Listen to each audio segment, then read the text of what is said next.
Did you know that there are 300,000 financial advisors in the United States and 80% of them are men? And also, here's another number for you. Only 26% of women are investing in the stock market, and more than 50% of women of all ages leave their finances and their investing to their husbands. Well, today's guest is going to change that. Today, we talk to CFA Debra Ohstrom of DebraOhstrom.com. This is Charleston Women Podcast, where you can meet like-minded, strong, independent, professional, and inspiring local women. This is Charleston Women Podcast. Now I would like to introduce today's guest, CFA Debra Ohstrom. She is the founder of DebraOhstrom.com, and she helps women with their finances. She does one-on-one coaching and courses to help women navigate all of it. Debra, thank you so much for joining us. Thank you so much for having me. I'm super excited to speak with you today. Well, I don't care who you are. I think we could all learn something from you today, right? We could all improve our finances. I'm sure you would agree with that. Absolutely. It's a super important topic to me. I've been in the industry for so long, and I really want women to get more comfortable with the topic and be in a better place. So that's why I've started my business. Right. So we said in the very beginning, it's just a surprising statistic to me that out of 300,000 financial planners, like 80% of them, or financial advisors, 80% of them are men. So throughout your career, I assume, you've always been in the minority. You still are in the minority. Yes. And that's, there's so many things that have changed over the past 25, 30 years being in the business, but then there's also a lot of things that haven't changed. And unfortunately, I wish there were a lot more women out there helping women. And I think that's actually one of the reasons why those other statistics are out there that you were talking about, where 26% of women out there are only that many are investing in the stock market. And it's even more important now with everything that's going on in our economy with inflation and low savings that we earn. It's more important now than ever for women to understand how to invest and be in control of their finances. Right. So you worked for the big companies. I see you were with the firms Merrill Lynch, Morgan Stanley, Citi Private Bank. Eventually, though, or just recently, in fact, you decided to go out on your own, founder of DebraOhstrom.com. What made you take that leap? Why did you want to leave the big guys and do this on your own and really focus on women? So and a part of it is everything that we were talking about, where I've seen some great things change in the industry with technology. It's gotten easier and easier for everyone to be able to invest for the long term on their own. Mm-hmm. But if you look at all the stats that are out there, women aren't, independently financial yet. Their savings rates are lower. The amount of money that they have for retirement is lower. And there was that statistic where 50% of all married women of all ages are still leaving all the finance and investing decisions to their significant other. Mm-hmm. And we all know that divorce happens, or unfortunately somebody's husband may have a heart attack. And now the woman is not educated or understands where their finances are or what to do. Mm-hmm. But if she had felt comfortable all along, she would have been involved in all of those decisions from day one, and probably in a much better place. And, I think it's because there's not enough women out there for mm-hmm. other women to talk to. So it's intimidating. Right. Well, that brings me to my next question. What do you think it is that's holding women back? Why are we not taking a more active role in our own finances? Why are we saying to our husband, you handle it, you do it all? I think it's a few different things. It's, I think that we as women sometimes are really hard on ourselves. And I often hear that women are from clients that they're embarrassed. They think they should know this already. But this information isn't taught to anyone in high school, not taught to anyone in college unless you're a finance major. So one of the things that I do talk about and want women to feel better about is you shouldn't be beating yourself up. You're not alone. And it's not your fault. There really is a problem with the US not teaching a lot of this earlier on in our education system. So, and the other thing is, I think they don't know who to trust, especially when you're younger and starting out. The industry, the financial industry, is very complicated. It's filled with a lot of jargon. And especially if 80% of your advisors are male, you don't want to just feel like you have to blindly trust someone.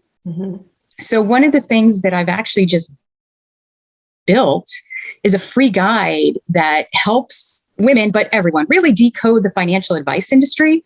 Because there's financial coaches, which is really what I am. There's financial planners, and then there's financial advisors. And they really all are a bit different. They help people in slightly different ways. They charge differently. And I don't think I've ever seen anybody kind of lay it out there for someone before to understand the nuances. And it's kind of like, how does somebody make a really good decision for themselves if they don't know their whole spectrum of choices?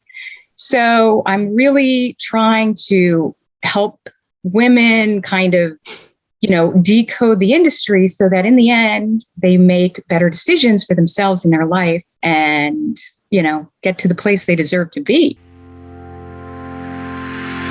Podcast advertising is the new way to reach your best audience. Podcast advertising gives your business a voice of authority. Be heard. Advertise on one of our podcasts.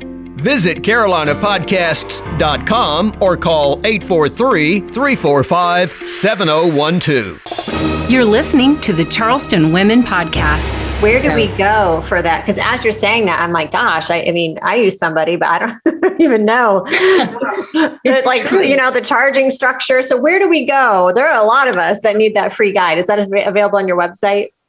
It sure is. It's, DebraOhstrom.com.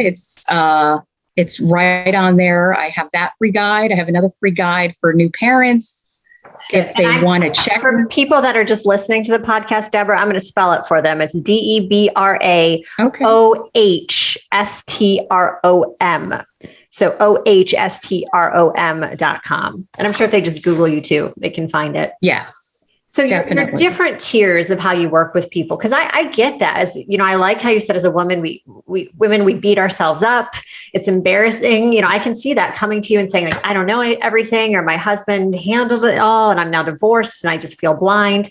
So what are the tiers of, service of how you work with a woman? I know it's one-on-one coaching. I know you have some online courses. What are you offering? Yes. So I do one-on-one coaching because a lot of people do want to have that discussion about a certain specific life situation. And then I also have 2 different courses. One is to help someone create their own financial plan and talk about emotions and money and give them checklists and understand how to think about it and set themselves up for success and have goals. And then I also have the Keys to Investing course, which helps people understand really how to create your own low fee investment mix based on your goals that's right for you. And that's one of the things that I say that the industry has, so many things have changed over the past 25 to 30 years. Sure. And one of the great things that has changed is that it's easier now than ever, really, to, when you're starting out with not a lot of money, with a very low cost, to really kind of get started and do it yourself.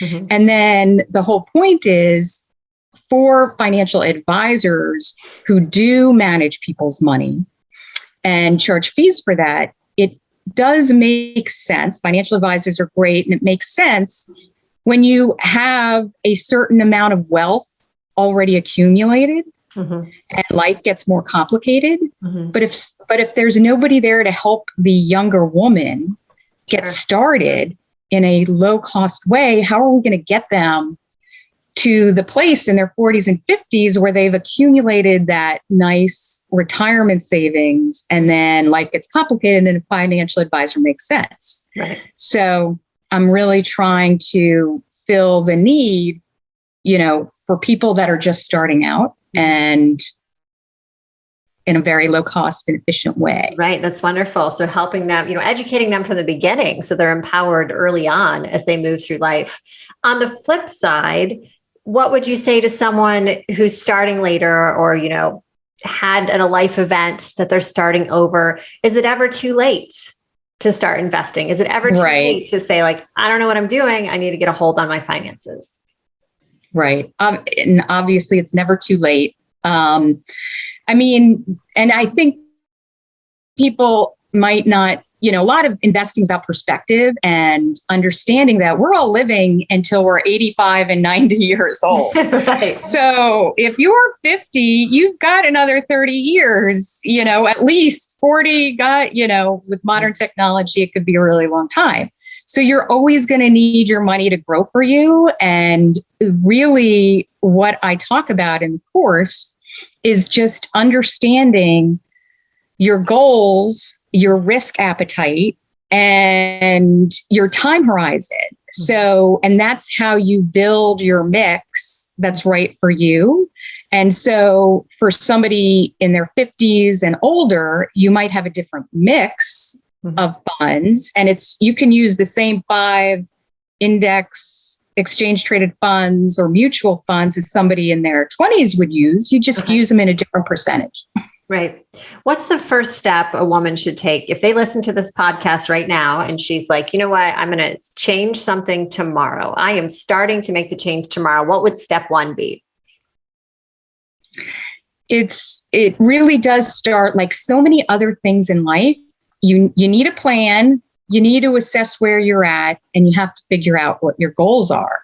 So it's, I often use what I think helps people are analogies about other things that are so commonplace that everybody understands.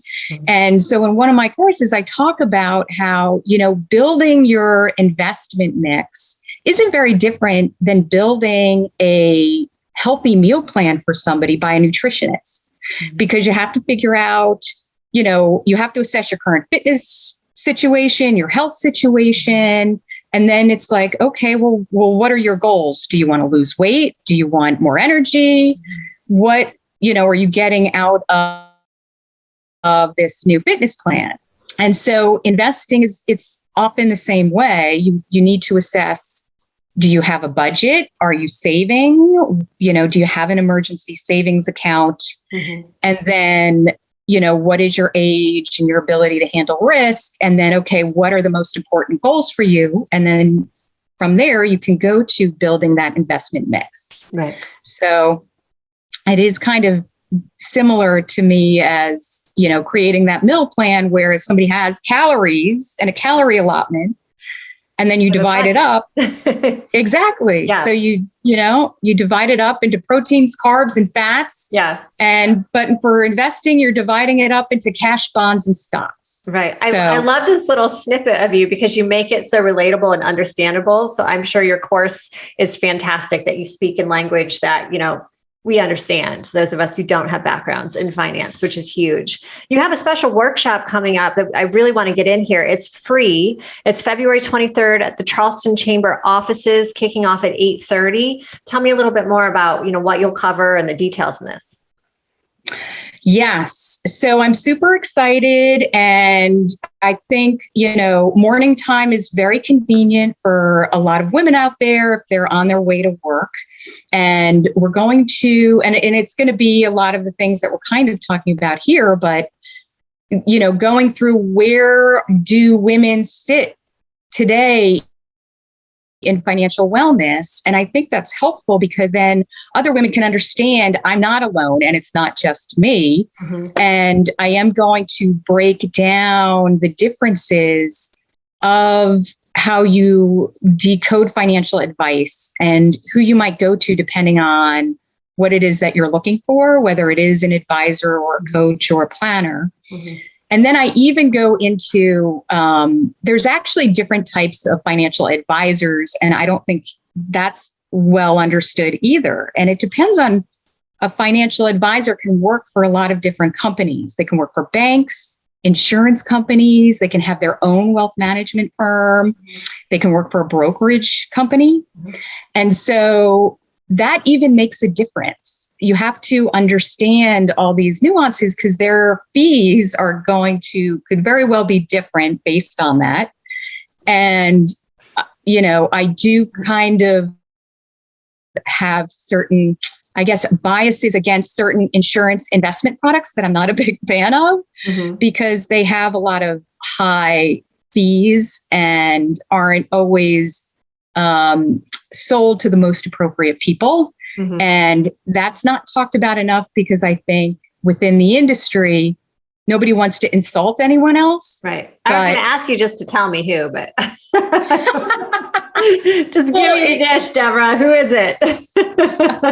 It's, I'm not, it's pretty not appropriate for somebody under the age of 40 to own whole life insurance, which I guess now they call permanent life insurance. Right. It's extremely expensive. It's not a very great returning long-term investment. You can get term life insurance. It's super cheap. Sure. So, well, I have learned so much. To go to the workshop, do we have to register online or is it something we can just show up for? Space is definitely limited. I do have RSVPs already. So I do need to have people RSVP to me at Debra at debraohstrom.com. Okay. And, but love to see as many people there. And if we have, a great response, I can always hold it again the following Do it again. And people can find you online, debraohstrom.com. And that's where they can check out your one-on-one coaching if they want that level of service or, purchase one of your digital programs, et cetera. My last question, and this comes out of left field, but I love asking people this, successful women and entrepreneurs, what is your morning routine? Because I find that people sometimes, like the way they kick off their day sets them up for success, Debra. So what is it that you do in the morning that, like, a secret you could share? Well, that's so funny because I know there are a lot of books out there about some people get up at 5 a.m. and I am pretty simple. I love my coffee. So I do have at least 2 cups of coffee. And only I'd say in the past 4 months, I do, for the first time in my life, I'm in my early 50s and I now meditate. And I have to tell you, I just love it. It's great for mental clarity. So that's it. I love it. Sharing your secrets. I thought you'd be like checking stocks and in a frenzy. You're meditating. No, I'm meditating. Exactly. My whole philosophy is about long-term investing, not trading. So don't follow the roller coaster. Exactly. Right. Meditating helps me do that. Is there anything that I have left out today that you would like to share with our listeners and our viewers? I can't think of anything. I think really the most important things to be a successful investor is really to define your goals, think long term, and there's just so much information out there. Don't be hard on yourself. And if I can help anyone, I would love to do it. All right, Debra, it has been such a pleasure to talk to you today. It's Debra Ohstrom, founder of debraohstrom.com. Again, that's debraohstrom.com to find more information. Thank you, Debra. Thank you, Erin. This has been great. And that has been the latest edition of the Charleston Women Podcast. Thanks for spending time with Charleston Women Podcast. Please like us and follow us on whatever platform you're using to access Charleston Women Podcast.